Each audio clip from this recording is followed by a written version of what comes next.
Happy Saturday. Good morning sa lahat. So ngayon nandito tayo sa post office. Grabe oh, wala masyadong tao. Sabado, meron nagpadala ng Thursday. Shoutout kay tag dito kay Thunderlop. Alright, tara, let's go. So yun na nga mga kaburo ko to, bali nandito na tayo sa bahay at hindi ko na na-vlog yung natin, pagkuha natin sa loob. Yan.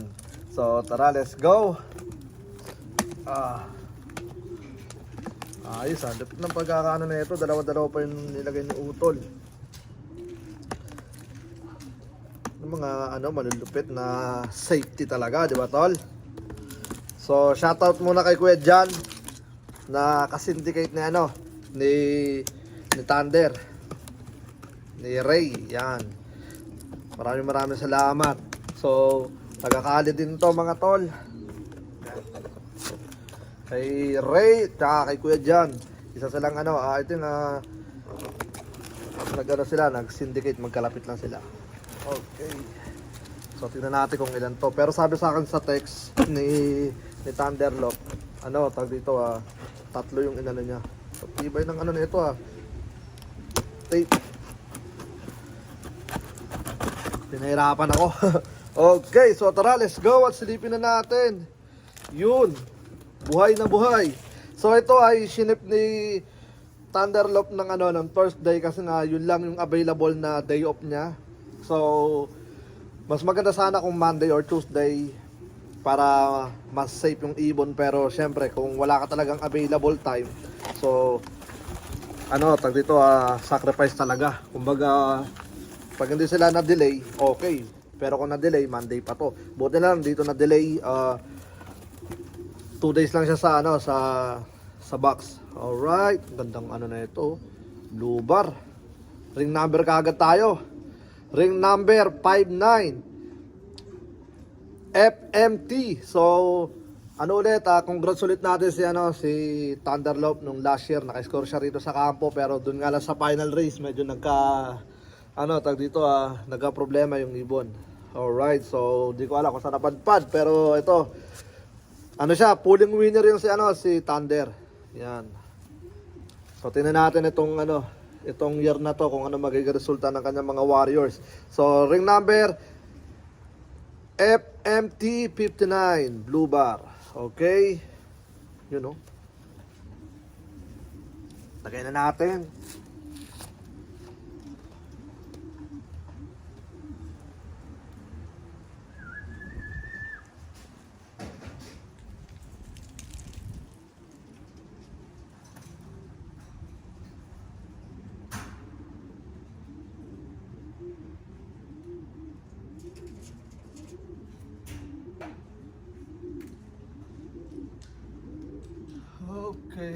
Okay. Ikalawang na tayo. Ikalawang ibon. Ito, malaki-laki yung ibon to FMT 383. Ito nga, blue bar lang. Yeah. Blue bar. Haba ng pakpak na ito. Lagpas ng buntot. Yan. So, good luck kapatid. Yan. Blue bar. Yan, shoutout ulit kay Kuya Jan, pati kay Kuya Ray. Yan, mga kuya natin yung mga yan. Para magmukha tayong bata. Okay. Ito ito yung bata. Kung tag dito kung ang number ng susunod is dalawa lang, ibig sabihin ito yung ibon ni Kuya Ray. Yan. Ni Kuya Jan. Yep. So tingnan natin. Ganda Mas mahaba yung mas mahaba yung yung primary nga, yung second primary pakpak. Ewan ko lang. So tingnan natin kung ano magiging resulta nito kapatid. Let's go. Doon tayo sa ikalawa. Ay, ikatlo.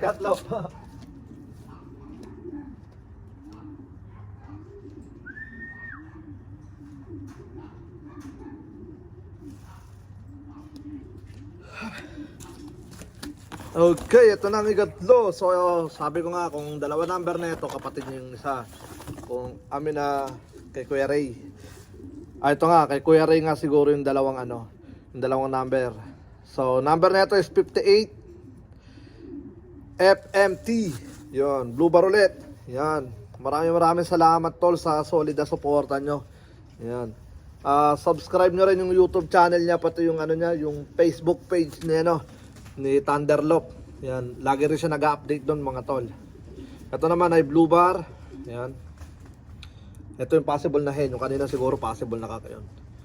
Yan. Siyempre, sa mga ano, tag dito sa mga di pa nagsa-sign up sa win kampanya natin, alam nyo na mga tol, mag-sign up na kayo. Bali, hanggang May lang tayo. Yan, hanggang May lang tayo mga tol. Okay. Alright, so good luck. And then tara, let's go, may mga papakita ko sa inyo. Okay, so ito naman yung papakita ko sa inyo. Kanina kasi, nagpunta rito si JA Brothers Lop. Yan. Si Jonel, si Utol Jonel natin. Yan. Ring number NWFL. Yan. L ba yan? O I? Yeah. NWFI. Yan. So 401. Yan. Kanina kasi sabi ko picturean ko siya dito. Diyan picturean ko nahihiya. So sabi niya wag na daw. Nakalimutan ko naman siyang i-vlog kasi nagkwentuhan kami. Okay, so ito blue check. Yan, isa sa mga first clutch niya sigurado kasi yung kulay ng mata naglabas na. Ayun lumabas na. Siya, yung parang pearl eye siya. Ito yung possible na lakas Tingnan nyo. Sabi ko sa inyo, may papayo ko sa inyo, hawak-hawakan yung mga ibon nyo habang maliit pa. Para hindi sila masyadong mailap at sanay sila sa tao. So ito yung una, dalawa yung niya, yung in-entry niya ngayon, bali 4 yung i-entry niya. Yung dalawa ihabol lang niya, pula. So abangan natin yung pula ni JA Brothers Lop. Yan. So nasa quarantine area din. So ito yung ikalawa niya.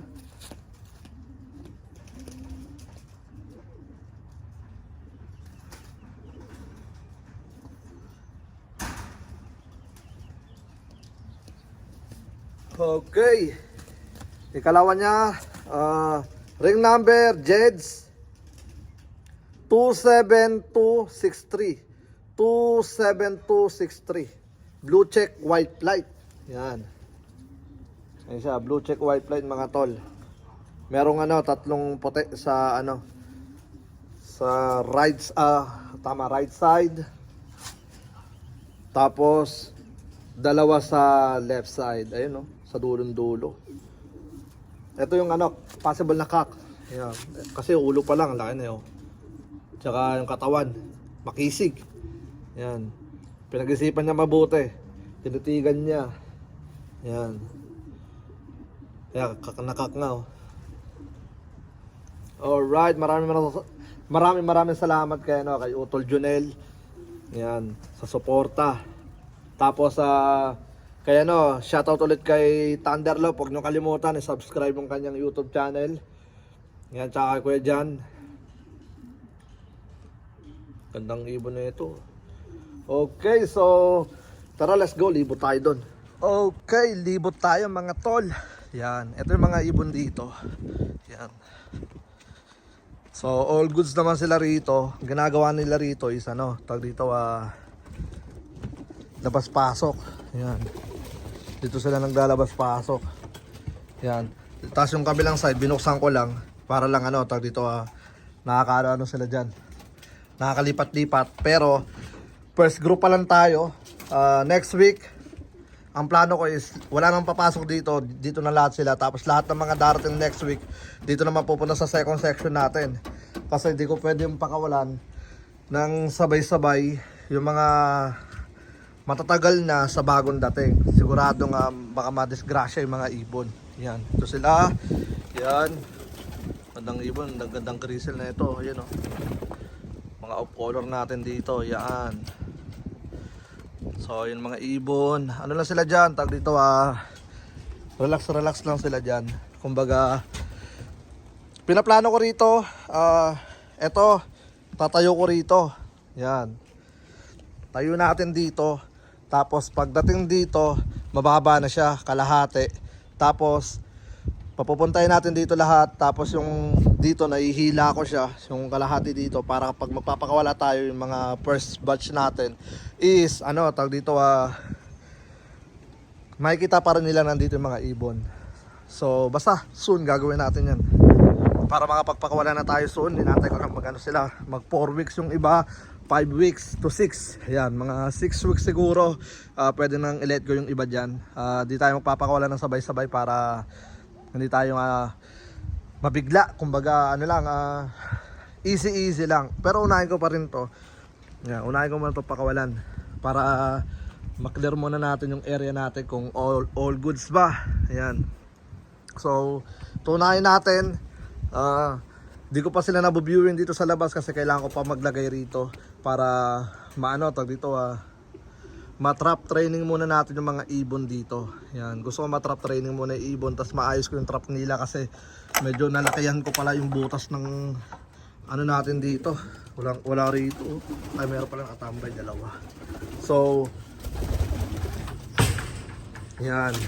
Medyo nalakihan ko yung butas, pero ang plano ko, sabi nga ni Julian kanina, dalawa lang daw yung yung tanggalan ko dito.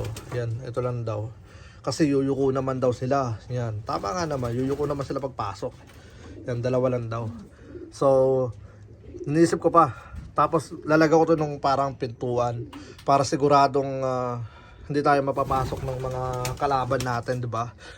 Alam niyo naman dito sa US, maraming kalaban, mapataas, baba, delikado. Kaya nilagyan ko to ng screen, yan. Lahat yan screen. Paikot yan. So safety yung mga ibon natin, wala papasukan na iba rito yung mga kalaban natin. So ayun ang ginaganda dito sa ginawa natin. So ito sila. Ang problema ko lang ay wala pa tayong young bird para sa natin, sa club natin. Yan. Gusto ko lang kasi makapasok sa club natin dahil may plano tayo doon. Kukuha tayo ng mga idea natin doon. Yan. So, marami tayong mga mga green band. Yan. So, binalik kasi rito ni Utol yung kanyang ibon. Si Utol Katuka. Yan, isa sa mga utol natin. Binalik na rito yung mga ibon niya. I think mga, kung di ako nagkakamali, parang 7, 8 yata or 10 yung binalik na rito. Yan. So sabi ko, isasama ko na lang sa sa bait natin.